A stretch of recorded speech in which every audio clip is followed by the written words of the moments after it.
एकदा जाते सतीश ढगे सर आपल्यासोबत आहेत। सर, सीमा भवानीचं हे चित्तथरारक सादरीकरण आपण पाहतोय। बेटी बचाओ बेटी पढाओ हा संदेश सुद्धा ते आपल्याला देताना पाहायला मिळतात। नक्कीच बेटी बचाओ बेटी पढाओ आणि खऱ्या अर्थानं फक्त शब्दामध्ये नाही तर नारी शक्ती काय असतं याचं मूर्तिमंत उदाहरण म्हणजे आत्ताचं हे सत्याचं प्रदर्शन।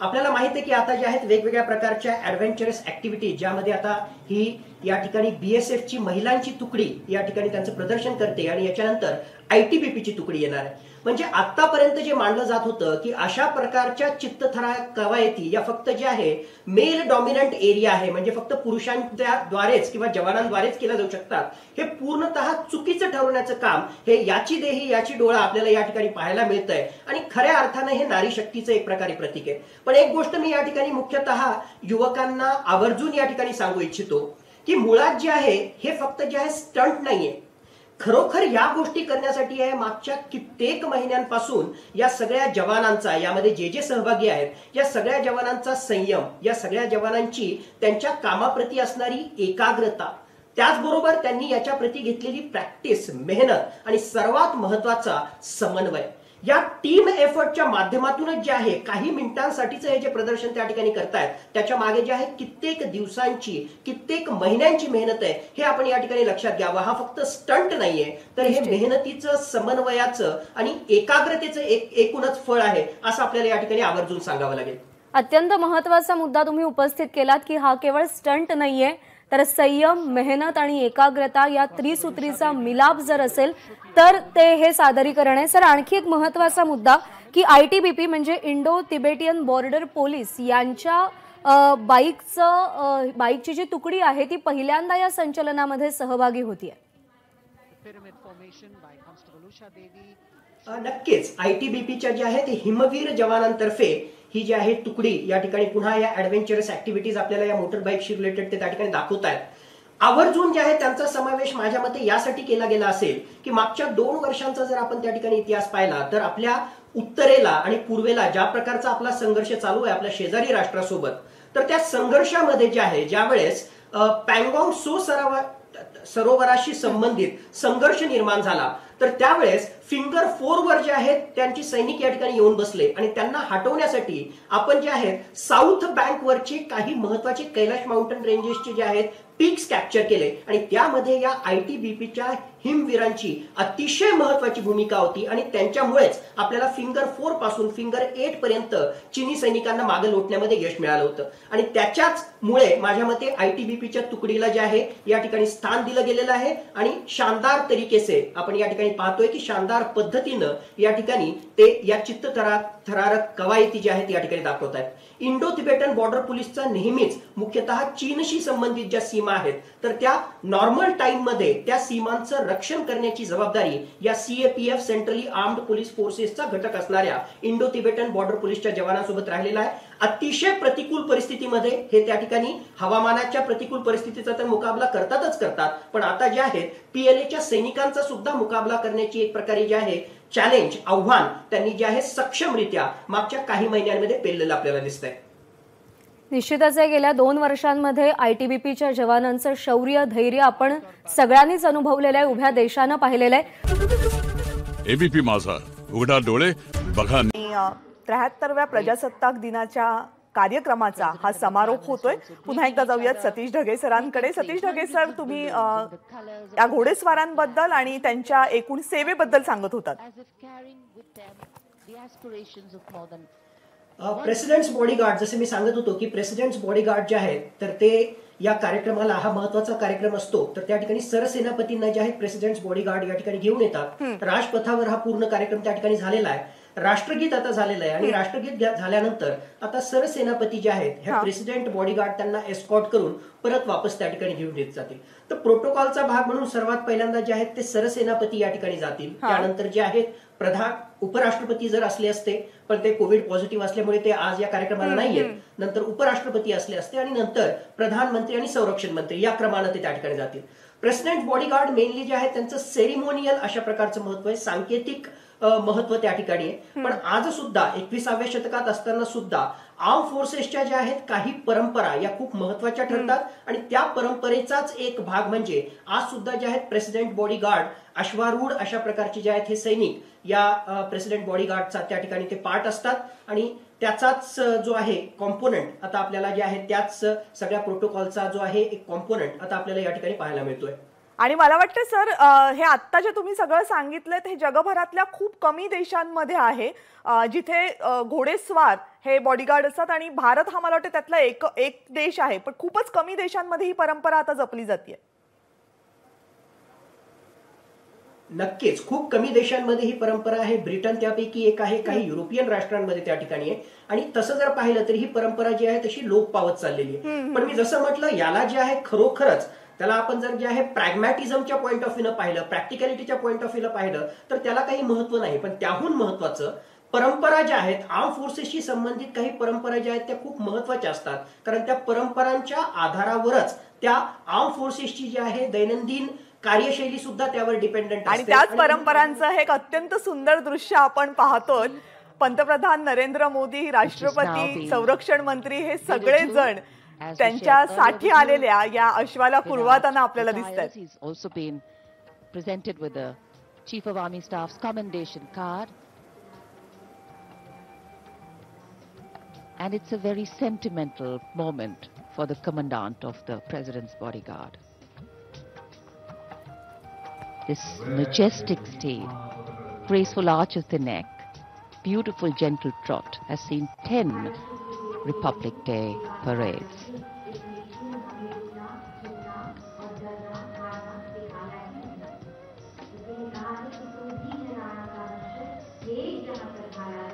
आणि या कार्यक्रमाच्या समारोप झाल्यानंतर पंतप्रधान, राष्ट्रपती, संरक्षण मंत्री हे सर्वजण या कार्यक्रमाच्या ठिकाणाहून आता आपल्या गंतव्यस्थानासाठी निघाले आहेत. सर्वांचे आभार मानत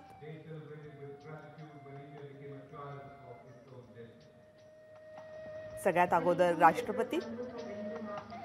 माननीय राष्ट्रपति श्री रामनाथ कोविंद राजपथ से राष्ट्रपति भवन की ओर प्रस्थान कर रहे हैं. साथ में राष्ट्र की प्रथम महिला श्रीमती सविता कोविंद उपस्थित जनसमूह का अभिवादन किया. हाथ हिलाकर माननीय राष्ट्रपति श्री रामनाथ कोविंद ने हा कार्यक्रम यशस्वी होण्यासाठी दरवर्षी राजपथावरचा हा कार्यक्रम शोभनीय होण्यासाठी लाखो हात देशभरातले खपत असतात आणि गेले कित्येक महिने या कार्यक्रमाची तयारी सुरू असते आणि अत्यंत उत्कृष्ट असं नियोजन या कार्यक्रमाचं आणि त्यानंतर आता त्याची सांगता होताना अपने घोड़े विराट पर जिसे कुछ ही समय पूर्ण भावभीनी विदाई दी गई, वर्षों तक जिसने प्रेसिडेंट बॉडीगार्ड की सेवा की है, राष्ट्रपति महोदय का काफिला राष्ट्रपति भवन की ओर अग्रसर 73वें गणतंत्र दिवस समारोह का परिणति की ओर अग्रसर होता हुआ वायु विचरण करते हुए उत्तम विमान राजपथ पर गुजरने वाले अस्त्र शस्त्र की गरज हम सबने महसूस की. संस्कृति, नृत्य, सौंदर्य का समावेश, अपार जनसमूह की भागीदारी और सिर्फ और सिर्फ प्रशंसा, चौतरफा विकास, प्रगति का रास्ता तय करता हमारा देश, जिसका साक्षी बनते हुए हम सभी राजपथ पर माननीय प्रधानमंत्री श्री नरेंद्र मोदी, रक्षा मंत्री श्री राजनाथ सिंह के साथ बातचीत करते हुए इस अवसर पर As the curtains come down on the celebrations at Rajpath, the celebrations actually continue and carry on across the nation as everyone gets together to unfurl the national flag. ABP माझा, उघडा डोळे. सतीश ढगेजी, खरं तर ही दृश्य प्रत्येकासाठी खूप महत्वाची की आपण अशा कार्यक्रमाचा सहभागी होतो, अशा कार्यक्रमाचा हिस्सा होतो जो कार्यक्रम आपल्याला आयुष्यभर लक्षात राहावा आणि त्यानंतर या देशाचं सर्वोच्च नेतृत्व पंतप्रधान जेव्हा अभिवादन करतात हे सगळंच संस्मरणीय.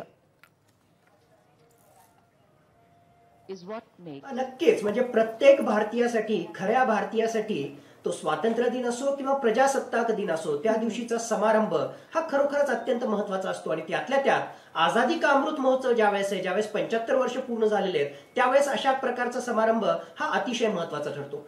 विशेष महत्वाचं म्हणजे आव्हानं काही कमी नव्हती. एका बाजूला कोविड-19 आणि त्याच्यामुळे असणारे वेगवेगळ्या प्रकारचे रिस्ट्रिक्शन्स हे आव्हान आपल्या समोर होतं.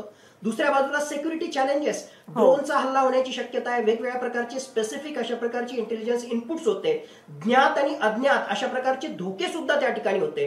But despite of all these challenges, ही सगळी आव्हानं असताना सुद्धा त्याला दबून न जाता या आव्हानांना आम्ही हेड ऑन घेतलं. आमच्या सुरक्षा व्यवस्थेनं जे आहे हेड ऑन घेतलं आणि अतिशय यशस्वीपणे हा कार्यक्रम जो आहे आपल्या संपूर्ण एक प्रकारे मी म्हणेल की भारतीय व्यवस्थेने, आपल्या सैन्य दलानं, त्याचबरोबर एकूणच या सगळ्या आयोजनकर्त्यांनी यशस्वी करून दाखवला. आणि त्या कार्यक्रमाचा प्रत्येक भारतीय त्या ठिकाणी त्यामध्ये सहभागी झाला. कोविड रिस्ट्रिक्शन्स असल्यामुळे फक्त जे आहे साधारणतः 6,000 ते 7,000च व्हिजिटर्सला त्या ठिकाणी पासेस मिळाले, बाकी फक्त इन्व्हायटीज होते. पण मीडियाच्या माध्यमातून, मुख्यतः इलेक्ट्रॉनिक मीडियाच्या माध्यमातून करोडो लोकांनी जे आहे याची देही याची डोळा हा आझादी का अमृत महोत्सव मधला 2022चा रिपब्लिक डे परेड त्यांनी पाहिला. नक्कीच अतिशय संस्मरणीय अशा प्रकारची ही घटना आहे. आणि त्यातल्या त्यात 75 एअरक्राफ्ट असणारा अशा प्रकारचा ग्रँड एक प्रकारचा एअर शो आपण त्या ठिकाणी पाहिला. आणि त्याच्या अगोदर ऑलमोस्ट 75 मिनिटं ज्या प्रकारची रिपब्लिक डे परेड आणि त्यामधल्या विविध ऍक्टिव्हिटीज झाल्या, ज्यामध्ये सामरिक शक्ती त्याचबरोबर आपली सांस्कृतिक शक्ती आणि विविधता असताना सुद्धा भारत देशाची एकता याचं जे प्रदर्शन झालं, त्याचा आपल्याला भाग बनण्याचा, त्याचा हिस्सा बनण्याची आपल्याला संधी मिळाली. तर हे प्रत्येकासाठी जे आहे माझ्या मते एक भाग्याची गोष्ट असं आपल्याला म्हणावं लागेल. योगेश आपटेजी, 150 वर्षाची गुलामगिरी सहन केल्यानंतर, एक अहिंसात्मक लढा दिल्यानंतर एक देश स्वतंत्र होतो आणि पुढच्या 75 वर्षांमध्ये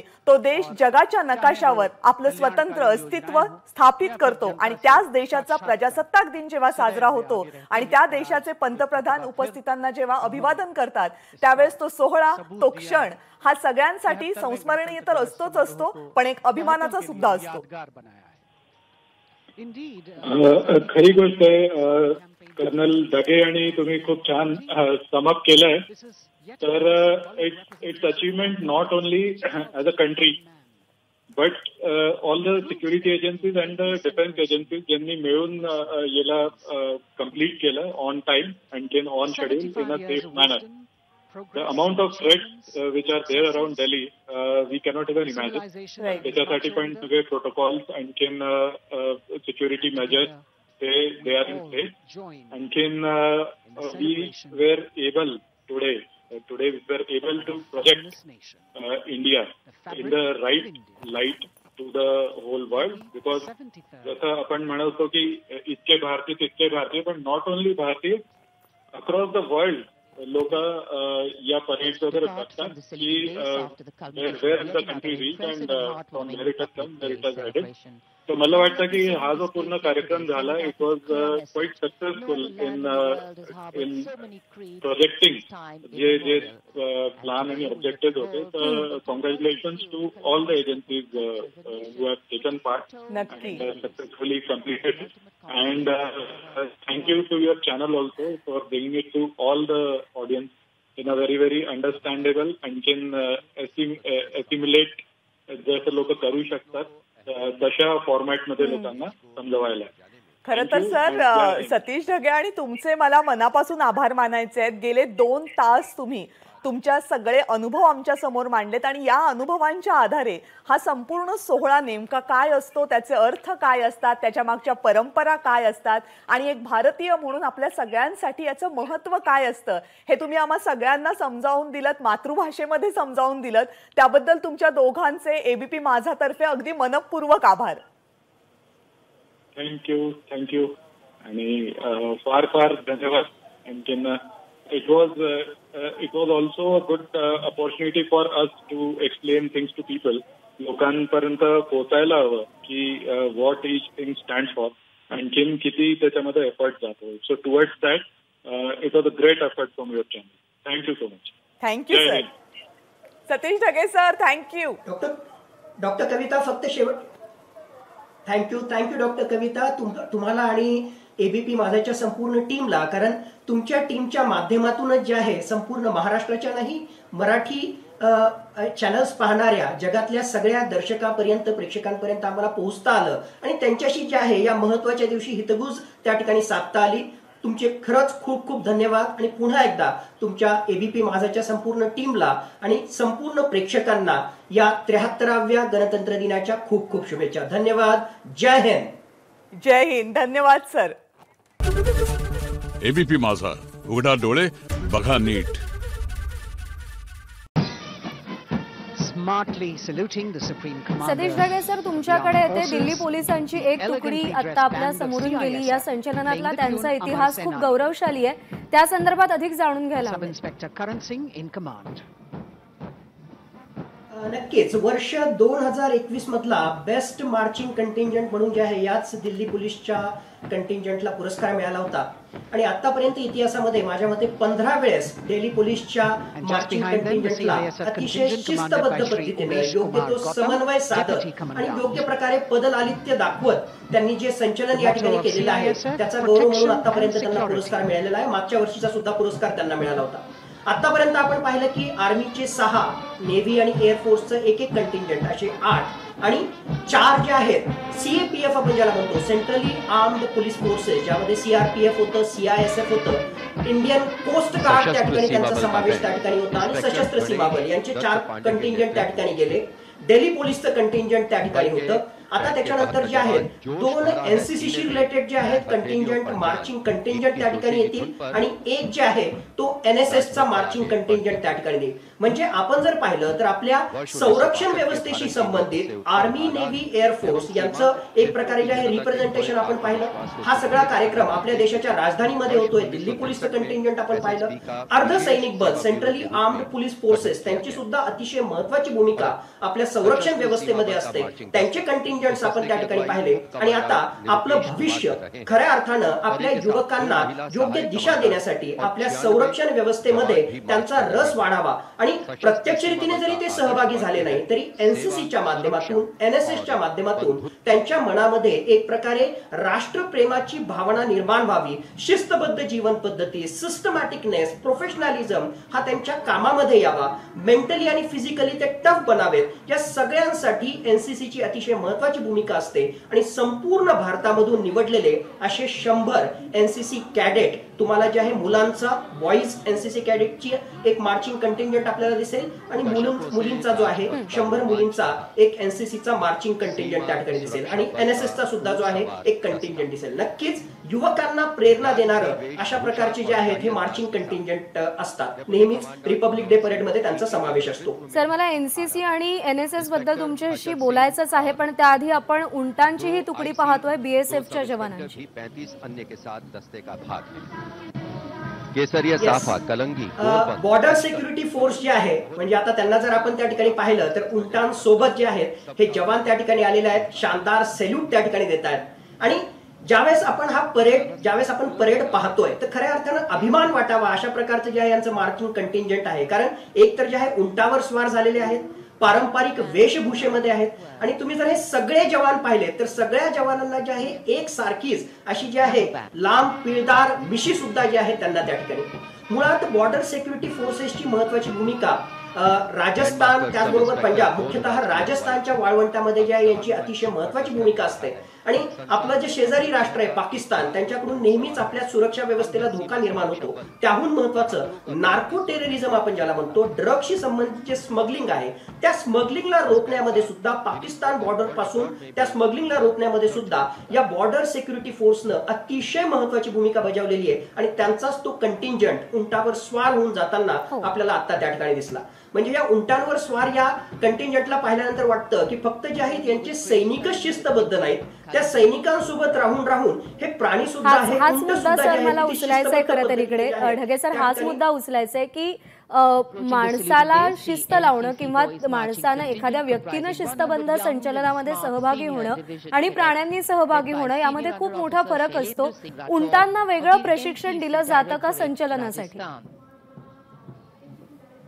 नक्कीच त्यांना प्रशिक्षण दिलं जातं. फक्त संचलनासाठीच नाही, बाकी कारवायांसाठी सुद्धा जे आहेत त्यांना योग्य प्रकारे त्या ठिकाणी प्रशिक्षण दिलं जातं आणि त्या ठिकाणी जे आहे तो उंट म्हणजे साधारणतः एक सामान्य व्यक्तीच्या भाषेमध्ये आपण प्राणी म्हणून जे आहे त्याला दुय्यम स्थान त्या ठिकाणी असतं. त्या ठिकाणी उंटाला सुद्धा जे आहे अतिशय महत्वाचं स्थान आहे. तो त्या युनिटचा जो आहे एक अविभाज्य घटक आहे. थोड्या वेळापूर्वी आपण पाहिलं 76 कॅव्हलरी युनिट होतं. त्या ठिकाणी सुद्धा जो आहे तो घोडा हा त्या सैनिकाच्या जीवापेक्षा सुद्धा जास्त प्यारा त्या ठिकाणी असतो. त्यांना योग्य खुराक, योग्य प्रशिक्षण, योग्य त्यांची निगा राखली जाते आणि म्हणूनच हे प्राणी सुद्धा जे आहे कुठेतरी आपल्या देशाच्या सेवेसाठी ज्या ज्या वेळेस गरज पडते त्यावेळेस आपला जे आहे नेहमीच परफॉर्मन्स त्या ठिकाणी देत असतात. एबीपी माझा, उघडा डोळे बघा नीट.